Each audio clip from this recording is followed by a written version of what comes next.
Jorge, Rocío, ¿qué tal? Buen día. ¿Cómo les va? Buen viernes para todos. Bueno, vaya que se ha hablado, y demasiado esta cuestión de presupuesto en sí. ¿En qué posición se está? No digo que casi parece un día a día, pero sí semana a semana. Acá hay un punto interesante, que es la planificación, como así también el posicionamiento político. Estamos aquí con el rector, obviamente, de la universidad. Bueno, Franco, ¿qué decir ante toda esta situación? Tu mirada. Bueno, es muy importante lo que sucedió ayer en el Senado. Primero porque se aprobó una ley que resuelve buena parte de los problemas que venimos advirtiendo desde el principio de año que las universidades tenemos.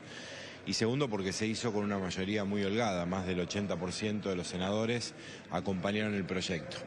Es muy importante además porque es una ley razonable, no compromete fiscalmente al Estado, solo el 0,14% del PBI es afectado de aplicarse la ley y da por un lado previsibilidad presupuestaria para los famosos gastos de funcionamiento, que es lo que recibimos para hacer todo lo que hacemos por fuera del pago de salarios, y por otro lado una respuesta a la angustiante situación salarial que están atravesando los docentes y no docentes de todas las universidades públicas del país. Establece un artículo donde específicamente el incremento salarial se hace mes a mes conforme a la inflación informada por el INDEC, pero además una especie de plan que recompone el desfasaje que se produjo en este primer semestre de más del 50% entre los incrementos otorgados y la inflación en el mismo periodo de tiempo. Así que estamos satisfechos porque hemos trabajado mucho con los diputados, con los senadores. Yo quiero agradecer a todos los legisladores que acompañaron, en particular a los de la provincia de Santa Fe, con quienes hemos tenido muchas reuniones para pedirles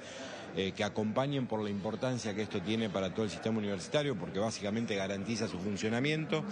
Esperamos que el presidente de la Nación respete la decisión del Congreso Nacional, que entienda que lo que se destina a educación no es un gasto, sino es inversión, y que en la sociedad del conocimiento lo que hacen todos los países desarrollados del mundo es poner muchos recursos en estas cosas porque es el diferencial que nos permite crecer. ¿Qué pasa si el presidente veta esto?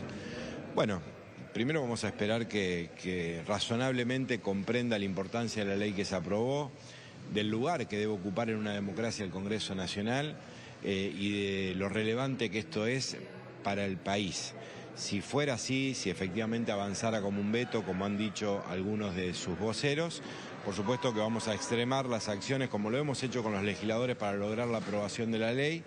Vamos a extremar para que ese veto sea rechazado en la Cámara de Diputados y la ley quede vigente. Tenemos condiciones objetivas importantes para hacerlo, porque tanto en diputados como en senadores el apoyo ha sido por más de los 2/3, que es lo que requiere el rechazo de un veto. Franco, este gobierno se puso siempre en discusión con respecto a cómo administraba los recursos, las diversas universidades, y la falta de control que tienen por parte del Estado Nacional. ¿Esto es así o no? Bueno, dos cosas respecto de eso. No hay manera de explicar que hayamos llegado hasta acá sin dejar de hacer nada de lo que hacemos, si no es precisamente porque administramos bien y responsablemente los recursos públicos. Nosotros teníamos hasta mayo de este año un presupuesto a valores de septiembre del 2022. Hubo más de un 300% de inflación en el medio y no dejamos de hacer absolutamente nada, con un enorme esfuerzo, pero además con una buena administración, y por eso llegamos hasta acá. Pero además es falso. No solo que somos auditados y controlados, hay una ley que fija específicamente cuál es el organismo que tiene esa competencia, que es la Auditoría General de la Nación.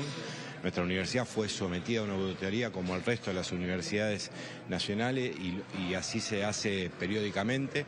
Además tenemos los controles que le cabe a la administración pública nacional. Lo mismo que se controla en el Estado Nacional cuando se efectúa un gasto, se controla en las universidades porque somos parte de la administración pública, y además tenemos auditorías internas, es decir, tenemos 3 controles. También es falso que el gobierno no tenga conocimiento de lo que hacen las universidades con sus recursos, porque nosotros administramos con un sistema que está centralizado en el Ministerio, en la Secretaría de Educación de la Nación. Por lo tanto, todos los gastos y las imputaciones que hacemos con el presupuesto, inmediatamente tiene acceso a las autoridades nacionales para ver cómo ejecutan cada una de las universidades esos recursos. Yo creo que las afirmaciones que muchas veces sostienen se inscriben en una campaña sistemática de desprestigio de las universidades, que busca con ese desprestigio justificar el desfinanciamiento. Y a mí me gustaría que se pudiera despejar esa discusión, esa intencionalidad, esa mala fe. Porque la verdad que lo que hay que reconocer en un país que tiene problemas estructurales tan graves como la Argentina, el valor estratégico que tiene la educación es la educación como respuesta a todos los problemas que tenemos, y eso es lo que el gobierno nacional debe entender. No hay un problema en las universidades, hay una posibilidad de encontrar una salida al laberinto, pero eso requiere que el gobierno no solo lo comprenda, sino que lo priorice como política pública y le destine el presupuesto que necesita, que además, quiero decir, y con esto termino, es el mínimo indispensable para poder funcionar bien. Las universidades somos conscientes del momento delicado en términos económicos que atraviesa el país. No pedimos holgura, pedimos lo mínimo indispensable para funcionar bien. Gracias. A ustedes. Bueno, hasta allí, Franco Bartolacci haciendo un análisis. Claramente, aquí se mezcla mucho desde política de saber también las reuniones previas. Vamos a decir algo, muchos de los legisladores, y esto a nivel país, son, para decirlo de alguna manera, catalogarlos como hijos de las universidades públicas. Muchos de los profesionales que fueron votados para ser legisladores tienen su formación académica en las universidades públicas. Este punto que detallamos fue fundamental, según nos expresaron, por las múltiples reuniones que hubo desde la primera mirada que tenían y con respecto a cómo fueron votando finalmente. Aquí hay un punto que es la mirada desde el presidente de la Nación, como así también su vocero, lo ha dicho recién el rector, con respecto a qué puede pasar finalmente con esto que se votó en la jornada de ayer. Pero aquí está la otra parte. Se exigía control, según lo ha expresado de la Universidad Nacional de Rosario.